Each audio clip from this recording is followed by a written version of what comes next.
sur la titularisation au poste de piston droit de Kingsley Coman. Est-ce que, à votre avis, le 3-4-1-2 ou le 3-4-3 est devenu le système préférentiel de cette équipe de France, ou encore une fois, comme on le disait tout à l'heure, bon, c'est le Kazakhstan, il n'y a pas forcément de grands enseignements et ça dépend. Ça l'est devenu, mais sur Coman, tu peux pas dire qu'il a joué piston sur ce match-là. Il a pas joué piston. Il a joué ailier droit. Très offensif. Ouais. Ah oui, parce qu'il avait personne dans son dos. On l'aime bien, c'est la mode. Oui, c'est ça, c'est la mode depuis l'Euro. Tout le monde a découvert qu'il fallait jouer à 3 derrière avec des pistons. Spinazzola, tu vois. Tout le monde veut son Spinazzola et son, je sais plus comment s'appelait le piston droit des Pays-Bas qui était excellent aussi.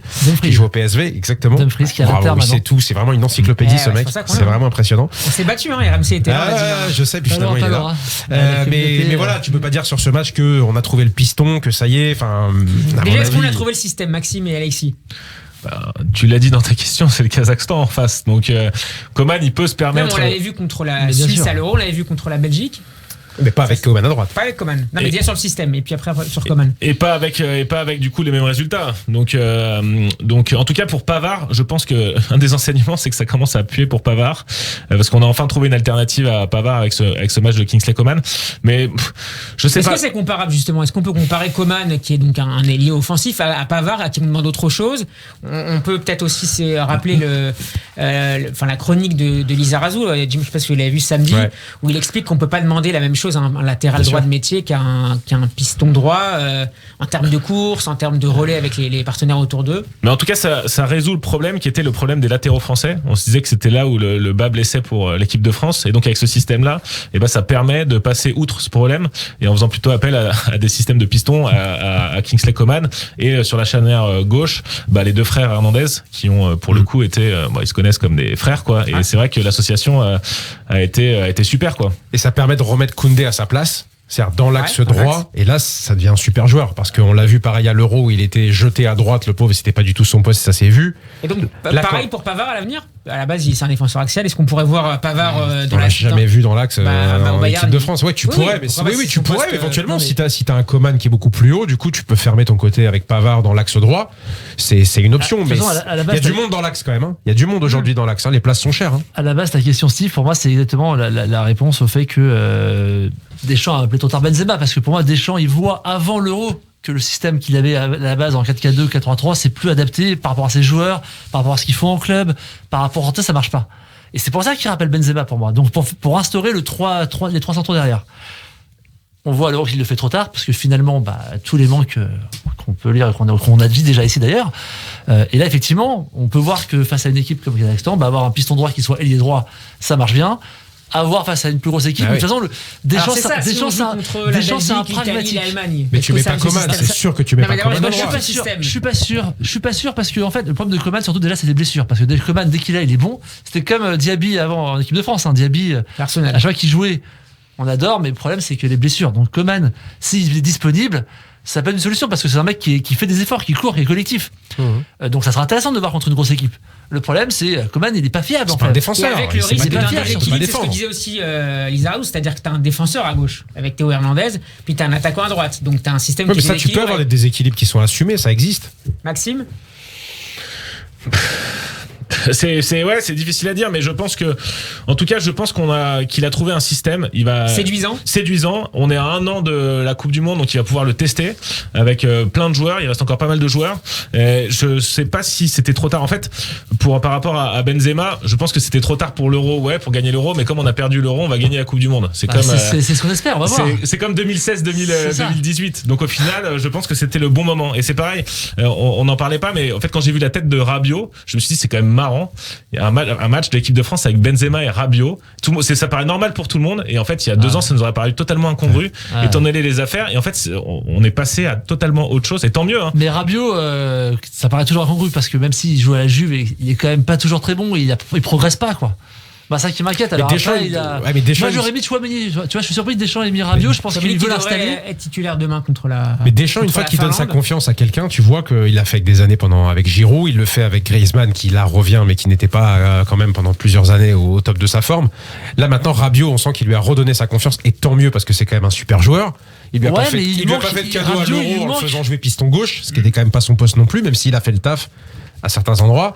Voilà, il est là aujourd'hui. Chouameni arrive, mais il y a voilà, aujourd'hui Rabiot fait partie de la hiérarchie des champs et je trouve que c'est bien payé pour lui et qu'il a intérêt à en profiter parce que franchement il a fait 2-3 matchs extraordinaires mais pas de quoi non plus. À l'Euro il fait des bons matchs, notamment contre l'Allemagne. Au milieu il fait des super matchs. Et c'était son premier but avec l'équipe de France, j'ai entendu. De la tête aussi lui d'ailleurs. Au Parc des Princes, son jardin aussi. Et il vient se faire bouger. Il s'est fait bouger juste avant par Allegri. Donc peut-être que aussi il a besoin de répondre parce qu'il y a la Juve aussi les chahutés. Pour terminer sur les pistons, un mot sur Théo Hernandez. Donc c'est 4 matchs avec les Bleus, 1 but, 3 passes décisives. On a l'impression qu'il a toujours été là. Bah il semble vraiment bien.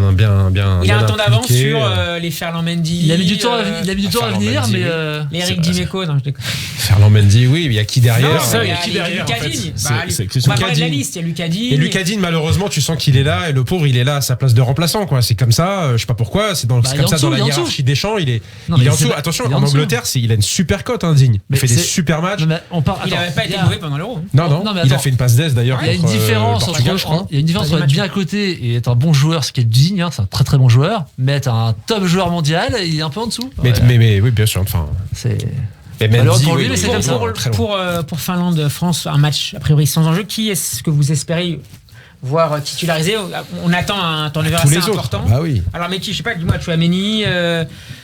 Déjà dans les buts, ce serait bien de voir quelqu'un d'autre. Ce serait bien de voir Maignan un peu. A priori, Lloris va jouer, mais bon. Maignan est blessé, mais. Non, pas. Alors excuse-moi. Costil. Voilà. Avec Costil, Areola, faut peut-être pas exagérer, mais Costil quand même, ouais. Bah moi en fait, j'aimerais bien qu'il commence à. Il a 1 an pour préparer la Coupe du Monde. Pour une fois qu'on passe pas par les barrages ou qu'on se fait pas peur, j'aimerais bien qu'il profite de cette année et de tous les matchs qu'il a pour justement tester son système de jeu et tester les personnes qu'il veut voir pour d'ici un an. Donc en restant en 3-4-3 ou en essayant une autre option? En restant justement, et en testant sur ces postes de piston d'autres joueurs, par exemple, contre des équipes plus fortes, quoi.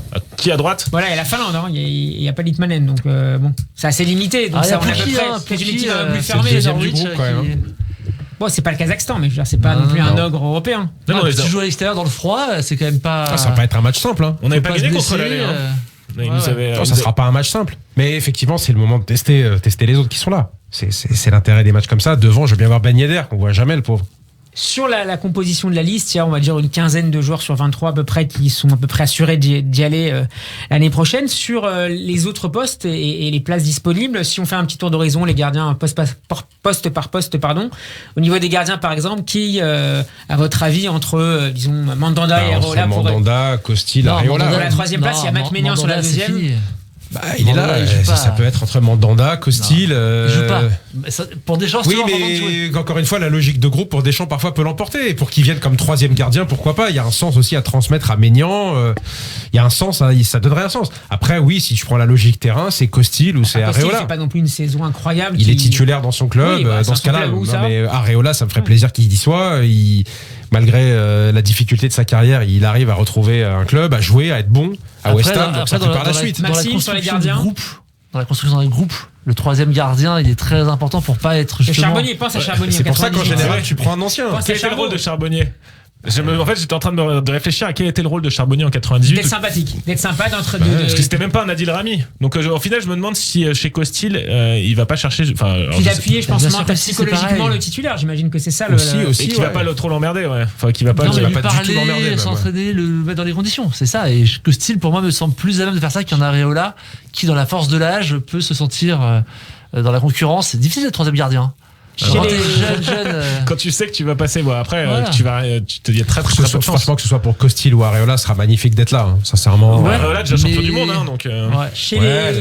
Laisse-le à Costil. Chez les défenseurs, est-ce que vous avez, alors j'ai noté quelques noms, Upamecano, Zouma, Mendy, Langlais, Mukiele, est-ce qu'il y a des joueurs qui pour vous, à part évidemment ceux qui sont titulaires et donc qui sont a priori là, est-ce que... Upamecano lui fait confiance, on parlait de Rabiot, Upamecano il l'a remis dans l'axe contre le Kazakhstan, il veut vraiment lui donner sa chance parce qu'il n'a pas fait que des super matchs, voire quand même souvent des erreurs, et même au Bayern, je trouve que le démarrage il est correct, mais il n'est pas non plus, on sent pas un mec qui a pris la maîtrise du poste de central, qui a pris la place de Boateng quand même, et donc comme tu dis, quand Deschamps fait confiance, il lui fait confiance. Est-ce que le choix d'un système de jeu en 3-4-3, si tant est qu'il se pérennise, est-ce que ça aussi peut avoir une influence sur la composition?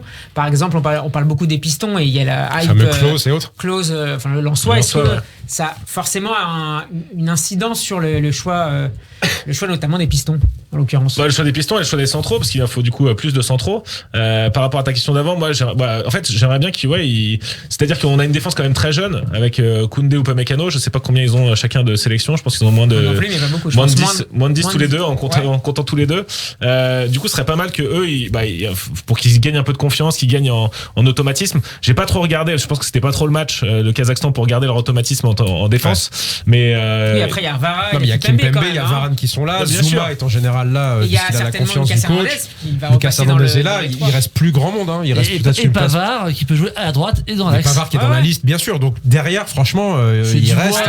Mais la question des pistons, c'est cette question-là. C'est vrai qu'il n'y a pas non plus 10 000 choix. Si Coman, il suffit qu'il se blesse. Si à gauche. Il y a Klose, on parle de Mukiele. Bon, mais c'est pas non plus des gens. On parle de Saliba aussi. J'ai vu ça. Qui a fait 2 matchs corrects avec Marseille. On s'emballe.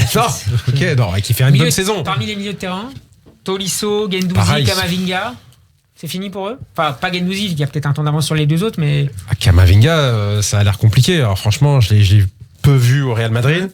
En même temps, c'était le choix, c'était le risque. Bon, il a encore 1 an et demi dans 12 mois. Pour éclore là-bas, mais c'est clairement le risque. Là, de toute façon, pour ces joueurs que tu viens de citer, je pense que alors par Camavinga qui est au Real sûr, mais Tolisso, même Guendouzi, à voir où il va jouer l'année prochaine. Qui, Guendouzi? Ouais.